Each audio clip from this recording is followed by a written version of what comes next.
So in this video, we're going to talk about the impulse momentum relationship and specifically how it can increase performance. So the formula for impulse is going to be impulse is equal to force times time. Force has its own formula, which is mass times acceleration. Now that influences momentum, which is mass times velocity.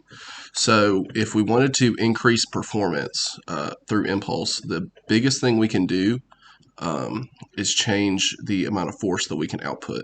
So our mass is not generally going to change much. The more you train, like you will gain muscle, but there will be incremental gains, and it will be small percentages of your overall body weight. It won't be incredibly high unless you aren't in ideal shape at that point. So you would need to increase your acceleration and your velocity, and the only way to do that is to increase your force output. Because if you output more force at the same mass, your speed will increase, and that will give you to have a lower time and whatever. Say you're like a sprinter in track and field.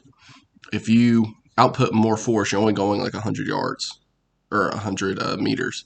So you can only output, you're only going to go that certain amount of distance. So the more force you output to go across that distance, the faster you'll go and the lower your time will be. And so that's how you can increase performance, is just through increasing your force. Technically, let's say you were a really heavy athlete, or you were unconditioned, or say you were like a power lifter and you wanted to transition that into something like, I don't know, CrossFit or something, and you had to lean down.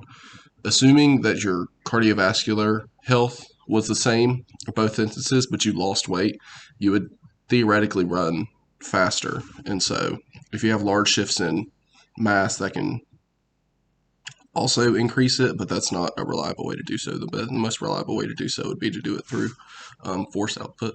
So that is the impulse relationship and how to increase performance.